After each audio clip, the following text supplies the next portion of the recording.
Good morning everyone. আবার চলে আসবে সেকেন্ড ক্লাসে, যেটা আমাদের লেসন চলছিল। First lesson, class 10, lesson 1, father self. আমরা কতদূর পড়েছিলাম? আমরা ইউনিট 1টার টেক্সটটা আমরা কমপ্লিট করেছিলাম। আজকে আমরা পরের যে এক্সারসাইজগুলো আছে সেখান থেকে স্টার্ট করব। চলো দেখে নেওয়া যাক। Comprehension exercise. Choose the correct alternative to complete the following sentence. এর মধ্যে কোনগুলো সঠিক? উইথ এ শাডার স্বামী রিয়েলাইজ দ্যাট ইট ওয়াজ। অর্থাৎ শিহরিত হয়ে স্বামী রিয়েলাইজ করলো এটা ছিল মানডে মর্নিং। খুব easy. Second, when Swami ought to have been in the school prayer hall he was lying on the. যখন তার স্কুল প্রেয়ার হলে থাকার কথা ছিল, সে শুয়েছিল কোথায়? তাহলে দেখো, আমি আগের দিনও বলেছিলাম, একটা সে শুয়েছিল বেডে, কিন্তু সে প্রথমে যখন সে ঘুম থেকে উঠল, তারপরে আমরা দেখতে পাচ্ছি যে স্বামী যখন স্কুল প্রেয়ার হলে থাকার কথা ছিল, স্বামী কোথায় শুয়েছিল? বেঞ্চ। তাহলে উত্তরটা হয়ে যাবে কি? বেঞ্চ। তাহলে অ্যান্সার হয়ে গেল বেঞ্চ। নেক্সট, অ্যাকর্ডিং টু স্বামী। অ্যাকর্ডিং টু মানে অনুসারে বা মতে। অনুসারে অর্থাৎ স্বামীর অনুসারে বা স্বামীর মতে স্যামুয়েল স্পেশালি অ্যাংরি ছিলেন কোন ছেলেগুলির প্রতি? যারা ছিল অ্যাবসেন্ট, নাকি লেট, না ইনঅ্যাটেন্টিভ, নাকি আনডিসিপ্লিনড। এখানে আমরা জানি যারা লেট করে আসতো শুধু তাদের প্রতি স্যামুয়েল রাগ করতেন, অ্যাকর্ডিং টু স্বামী, স্বামী অনুসারে। অ্যাকচুয়ালি তো স্যামুয়েল এরকম ছিলেন না। আচ্ছা, ফিল ইন দ্য চার্ট কি বলছে? টাইম ওয়েন স্বামী কমপ্লেইন্ট অফ এ হেডেক। মাথা ব্যথার সময়টা, টাইমটা চেয়েছে। টাইমটা কটা ছিল? আমরা চটপট দেখে নিই। টাইমটা ছিল কখন সে বলল মাথা ব্যথা হয়েছে। তাহলে at 9 o'clock Swami wailed I have a headache. তাহলে অ্যান্সারটা কি হয়ে যাবে? অ্যান্সারটা হয়ে যাবে অ্যাট 9 o'clock। তাহলে আমরা এখানে লিখেই দিতে পারি অ্যাট 9 o'clock। তারপর, পার্সন হু অর্ডার স্বামী two dress up and go to school. সেই মানুষটার কথা বলতে চেয়েছে, মানুষটাকে, যে মানুষটা অর্ডার করেছিল স্বামীকে কোথায়? ড্রেস আপ করার জন্য এবং স্কুলে যাওয়ার জন্য। তাহলে কে করেছিল? Father of Swaminathan. তাহলে আমরা লিখতে পারি ফাদার। পুরোটা লিখে দিতে পারি ফাদার অফ স্বামীনাথন, বা ফাদার লিখলে হবে। Name of the teacher mention by Swami. স্বামীর দ্বারা উল্লেখ করা টিচারের নামটা চেয়েছে। নামটা কি ছিল? আমরা সবাই জানি, যাকে নিয়ে এত কাণ্ড কারখানা, স্যামুয়েল। নেক্সট, ট্রু ফলস চেয়েছে, ট্রু বা ফলস, এবং সাথে কি দিতে হবে? সাপোর্ট অফ আনসার মানে সাপোর্টিং স্টেটমেন্ট চেয়েছে। স্বামী said that he had a headache. অবশ্যই যে লাইনটা আমরা তখন মার্ক করলাম অ্যাট 9 o'clock, তাহলে ওইটাই অনুযায়ী তার হেডেক হয়েছে, তাহলে আমরা এখানে বলতে পারি ট্রু। আর ওই লাইনটা আমরা এখানে সাপোর্টিং স্টেটমেন্ট দিয়ে দিতে পারি। স্বামী was lying in his father's room. স্বামী শুয়েছিল তার ফাদারের রুমে না, কোথায় শুয়েছিল? তার মায়ের ঘরে। দেখে নি কোথায় আছে লাইনটা।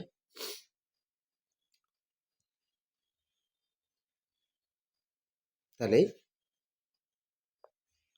দেখো, স্বামী ওয়াজ lying on the bench in mother's room. তাহলে এটা অ্যান্সার হয়ে যাবে।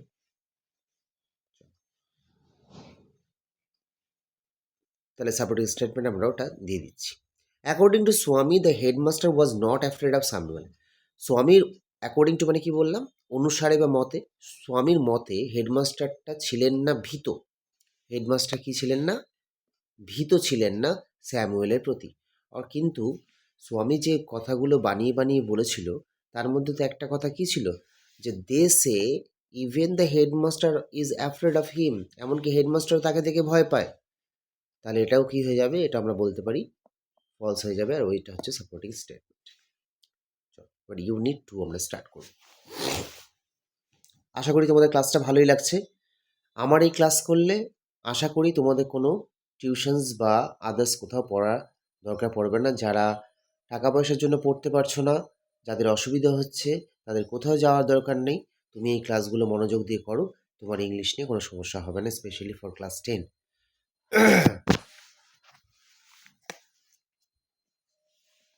তাহলে ইউনিট 2, স্বামী হোপড দ্যাট স্বামী ভাবল যে with his father would be made to see why he must avoid school for the day. Swami যে এতক্ষণ ধরে এত যে গল্প করলো, গল্পগুলো বানালো, বললো, প্ল্যানিং করলো, ট্যাকটিক্স করলো, সেগুলো করার পরে সে ভাবলো এত কিছুর পরে হয়তো সে বাবাকে বোঝাতে পেরেছে যে কেন সে আজকের দিনটার জন্য স্কুলটাকে অ্যাভয়েড করলো। But father's behaviour took an unexpected turn. কিন্তু বাবার ব্যবহারটা হঠাৎ করে একটা, যেটা প্রত্যাশা করেনি, অপ্রত্যাশিতভাবে টার্ন করে নিল, অর্থাৎ চেঞ্জ হয়ে গেল। হি propose to send a letter. তিনি বললেন যে তিনি একটা লেটার পাঠাবেন স্বামীর হাতে করে। কোথায়? হেডমাস্টারের কাছে। No amount of protest from Swami would make him change his mind. কোনো রকম প্রোটেস্ট করেও স্বামীর দ্বারা, স্বামী এত চেষ্টা করলো, না না কী দরকার কী দরকার, এত কিছু করার পরেও তার মাইন্ডকে চেঞ্জ করা গেল না। অর্থাৎ তিনি পাঠাবেন মানে পাঠাবেন। By the time Swami was ready to leave for school. এবার যে স্বামী যখন রেডি হচ্ছে স্কুলটা যাওয়ার জন্য, ফাদার হ্যাড কম্পোজড, ফাদার লিখে ফেললেন একটা লম্বা long letter to the headmaster, একটা লম্বা চিঠি হেডমাস্টারকে দেওয়ার জন্য। সে he put it in an envelope and sealed it. সে এটাকে একটা এনভেলপের মধ্যে, এনভেলপ মানে কি? এনভেলপ মানে হচ্ছে আমরা যে চিঠিগুলো ঢোকাই সেই খাম, এনভেলপের মধ্যে ঢুকিয়ে ফেলে এবং এটাকে ভালো করে সিল করে দিল। Have you, what have you written father? তুমি কি লিখেছো বাবা? স্বামী আস্ট অ্যাপ্রিহেন্সিভলি। অ্যাপ্রিহেন্সিভলি মানে দেখো কি দেওয়া আছে, in a manner, in a manner which expresses worry. এমন একটা ধরন যেটা কি করে, এক্সপ্রেস করে, প্রকাশ করে চিন্তা, that something unpleasant may happen, হয়তো কোনো কিছু খারাপ হতে চলেছে। সুতরাং একটা কি হলো, ওর মধ্যে একটা সংশয়, আমরা বলতে পারি একটা সংশয় দেখা দিল, একটা ডাউট, সন্দেহ, একটা ডাউট তৈরি হলো। ডাউট অফ ফিয়ার, ভয়ের সন্দেহ, যে কী হয় কী হয়। Nothing for you. তুমি কি লিখেছো তাহলে বাবা? নাথিং ফর ইউ, তোমার জন্য না। Give it to your headmaster and go to your class. এটা তোমার হেডমাস্টারকে দাও এবং তুমি তোমার ক্লাসে চলে যাও। Have you written anything about our teacher Samuel? তুমি কি স্যামুয়েলের সম্বন্ধে কিছু লিখেছো এই চিঠিতে? ইয়েস, হ্যাঁ, প্লেন্টি অফ থিংস, প্রচুর জিনিস লিখেছি। What has he done father? সে কি করেছে বাবা? এমন কি কাজ করেছে যে তুমি তার সম্বন্ধে লিখতে গেলে? Everything is there in the letter. সমস্ত কিছু লেটারের মধ্যে রয়েছে। Give it to your headmaster, এটা তোমার হেডমাস্টারকে দাও। Swami went to school feeling that he was the worst boy on earth. Swami এবার ফিল করছে স্কুলে যাওয়ার পথে যে সে হচ্ছে সব থেকে খারাপ, ওয়ার্স্ট বয়, সব থেকে খারাপ। ওয়ার্স্ট কথাটা কোত্থেকে এসছে? ব্যাড বাইবেল থেকে। ব্যাড, ওয়ার্ডস, ওয়ার্স্ট। তার কনসাইন্স, তার যে কনসাইন্স অর্থাৎ নীতি, তার নীতিবোধ, ভেতর থেকে মানুষের যেটা কাজ করে যে আমি এটা খারাপ করলাম, ভালো করলাম, এই যে নীতিবোধ, এটাকে কনসাইন্স বলছে। বদার্ড হিম, বদার্ড মানে ডিস্টার্ব করা, তাকে নীতিবোধটা তাকে ডিস্টার্ব করলো বা তাকে সংশয়, সংশয়ের মধ্যে ফেললো। He wasn't at all sure. কেন সংশয়ের মধ্যে ফেললো?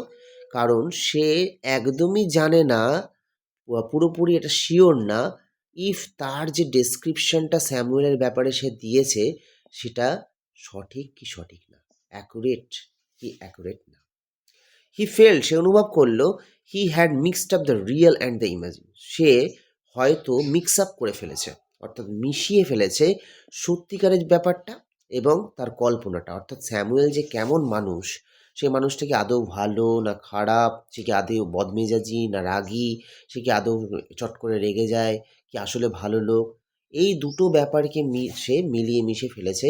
একটা হচ্ছে তার কল্পনা, একটা হচ্ছে তার বাস্তব। স্বামী stopped on the road side to make up his mind about someone. স্বামী এবার দাঁড়িয়ে পড়লো রাস্তার ধারে, to make up his mind, তার মাইন্ডটাকে ঠিক করার জন্য, তার মনটাকে ঠিক করার জন্য স্যামুয়েলের বিষয়। স্যামুয়েল, এবার ও ভাবছে, Samuel was not such a bad man after all. সে কি ভাবছে মনে মনে? যে স্যামুয়েল তো অতটাও খারাপ মানুষ না। পার্সোনালি যদি দেখা যায়, he was much more friendly than the other teachers. সে সে এক অন্যদিকে দেখলে সে উল্টো অন্যান্য টিচারদের থেকে আরও বেশি ফ্রেন্ডলি, আরও বেশি বন্ধুত্বপূর্ণ। Swami also felt Samuel had a special regard for him. Samuel এটাও অনুভব করলো যে স্বামী এটাও অনুভব করতে পেরেছিল এর আগে যে স্যামুয়েল কিন্তু তার প্রতি একটি বিশেষ আগ্রহ প্রকাশ করে, তাকে বেশি করে একটু যত্ন নেয়, ভালোবাসে, এরকম একটা ব্যাপার। Swami's head was dizzy. Dizzy মানে কি দেওয়া আছে? Imbalance or and undecided state of mind, অর্থাৎ হতভম্ব হয়ে যাওয়া, কি কিংকর্তব্য বিমূঢ় হয়ে যাওয়া, অর্থাৎ পাজলড হয়ে যাওয়া, কনফিউজড হয়ে যাওয়া, এটা হচ্ছে ডিজির অর্থ। তাহলে স্বামীর মাথায় এবার চক্কর দিতে শুরু করলো কনফিউশনে, যে কি করব। He could not decide if Samuel really deserved the allegations made against him in the letter. সে কিছুতেই স্থির করতে পারছে না যে স্যামুয়েল কি আদৌ ডিজার্ভ করে যে সমস্ত অ্যালিগেশনসগুলো তার এগেনস্টে করা হয়েছে লেটারে, যে স্যামুয়েল খারাপ, স্যামুয়েল ভালো না, এই সমস্ত কিছু লেটারে লেখা আছে। সেই যে অ্যালিগেশনসগুলো মানে দোষ, যে দোষগুলো তাকে দেওয়া হয়েছে সেগুলোকে আদৌ স্যামুয়েল ডিজার্ভ করে? The more he thought of Samuel the more স্বামী গ্রিভড ফর হিম। সে যতই চিন্তা করে স্যামুয়েলের ব্যাপারে ততই সে গ্রিভড হয়ে পড়ে, অর্থাৎ দুঃখিত হয়ে পড়ে, ওর খুব খারাপ লাগে। টু রিকল মানে রিমাইন্ড বা রিমাইন্ড করা, রিমেম্বার করা। এবার স্যামুয়েলের সেই কালো মুখটাকে মনে করতে গিয়ে, অর্থাৎ স্যামুয়েল কীরকম কালো মানুষ ছিলেন, তার থিন মুস্টাচ, তার পাতলা মুস্টাচ মানে কি মোচ, তার পাতলা মোচের কথা মনে পড়লো। আনশেভেন চিকের কথা মনে পড়লো। চিক মানে গাল, আনশেভেন মানে যেটা শেভ করা নেই, অর্থাৎ শেভ না করা এরকম গাল, দাড়ি না কাটা এরকম গাল, এবং ইয়েলো কোট, এবং সে সবসময় কি পরে আসতো? একটা ইয়েলো কালারের কোট পরে আসতো। এই সমস্ত স্যামুয়েলের বর্ণনাটা যে সেটা মাথায় কল্পনায় চিন্তা করছে, এই স্যামুয়েলের গোটা অ্যাপিয়ারেন্সটা স্বামীনাথনকে দুঃখে ভরিয়ে দিল। সরো মানেও দুঃখ। বোঝা গেল? তাহলে আমাদের ইউনিট 2 পর্যন্ত টেক্সট কমপ্লিট হয়ে গেছে। এবার দেখো, চলে আসি আমরা পরের পার্টে। কোয়েশ্চেন কি বলেছে? Father decided to send the headmaster a. একদমই সহজ। কি ডিসাইড করলো? কি পাঠাবে হেডমাস্টারকে তার বাবা? একটা লেটার পাঠাবে। ওয়াইল গোয়িং টু স্কুল স্বামী ওয়াজ বদার্ড বাই। যখন সে স্কুলে যাচ্ছিল, যাওয়ার পথে স্বামী ডিস্টার্বড হয়ে গেল, স্বামী সংশয়ের মধ্যে পড়ে গেল। কিসের দ্বারা? তার নীতিবোধের দ্বারা। কনসায়েন্স দেখতে পেলাম আমরা। স্যামুয়েলের কোটের কালার কি ছিল? একদমই সহজ, ইয়েলো কোট ছিল। Father's behaviour to can. বাবার বিহেভিয়ারগুলো নিল একটা। তাহলে এই লাইনটা কোথায় আছে? Father's behaviour to can. তাহলে দেখো এখানে দেওয়া আছে but father's behaviour to and, তোদের পর্যন্ত কোয়েশ্চেন আছে। তাহলে বাকিটা হয়ে যাবে উত্তর। উত্তরটা আমরা বলতে পারি আনএক্সপেক্টেড টার্ন। তারপরটা চলে আসো, পরেরটাতে কি বলেছে? স্বামী ওয়েন্ট টু স্কুল ফিলিং। কোথায় আছে লাইনটা? Swami went to school, Swami went to school feeling এত দেওয়া আছে। তাহলে অ্যান্সার কি হয়ে যাবে? That he was the worst boy on earth. একদমই সহজ, ছোট বাচ্চাদের মতো। আচ্ছা, Swami stopped on the road side to. কোথায় আছে লাইনটা? Swami stopped on the road side to. তাহলে বাকিটা অ্যান্সার হয়ে যাবে make up his mind about something. তাহলে ওটাও আমাদের কমপ্লিট হয়ে গেল। চলে আসি এবার কোয়েশ্চেন অ্যান্সারে। Where did father put the letter? বাবা চিঠিটাকে কোথায় রেখেছিল? একটু আগে বললাম আমরা, কোথায় খাম লেখাটা আছে, খামের মধ্যে রেখেছিল, এই যে। তাহলে এখানে হি মানে ফাদার আর ইট মানে হচ্ছে লেটার। তাহলে father put the letter in an envelope and sealed it. এইভাবে আমরা লিখে নেব। তারপরে চলে আসি, where did Swami fail to decide about Samuel? What did Swami fail to decide about Samuel? Swami কি স্থির করতে ব্যর্থ হলো স্যামুয়েল ব্যাপারে। কোথায় আছে লাইনটা? ওখানে লাইনটা তুলে ধরলেই হয়ে যাবে। তাহলে এখানে হি মানে Samuel. Samuel could not decide if Swaminathan could not decide if Samuel really deserve the allegations made against him in the letter. এটাই অ্যান্সার হয়ে যাবে। তারপর দেখে নিই, হাউ ডিড স্যামুয়েল লুক। তাহলে স্যামুয়েল লুকটা লাস্টের দিকে বর্ণনা করা আছে। স্যামুয়েলের ফেসটা ছিল ডার্ক, তার মুস্টাচটা ছিল থিন, তার শেপ চিকটা ছিল আনশেভেন এবং সে পড়েছিল একটা ইয়েলো কোট। তাহলে আমরা অ্যান্সারটা কত দূর পর্যন্ত হবে? অ্যান্সারটা হবে এখান থেকে কোট পর্যন্ত, কিন্তু একটু বানিয়ে লিখতে হবে। কীরকমভাবে বানিয়ে লিখতে হবে? আমরা যদি লিখি তাহলে এখানে বলতে পারি স্যামুয়েলস ডার্ক ফেসকে বলবো Samuel's face was dark. He had a thin mustache, comma, an unshaven cheek,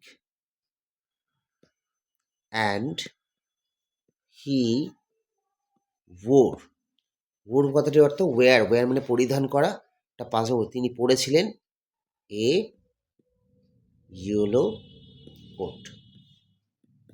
এই অ্যান্সারটা লিখে দিলে আমাদের হয়ে যাচ্ছে। তাহলে সে দেখতে কেমন ছিল? Samuel's face was dark, he had a thin moustache, an unshaven cheek, and he wore a yellow coat. এই হয়ে গেল আমাদের ইউনিট 2 পর্যন্ত কমপ্লিট। আশা করি তোমাদের ক্লাসটা ভালোই লাগলো। পরের দিন আমাদের ইউনিট 3 এবং পরের কোয়েশ্চেন্সগুলো আমরা কমপ্লিট করে নেব।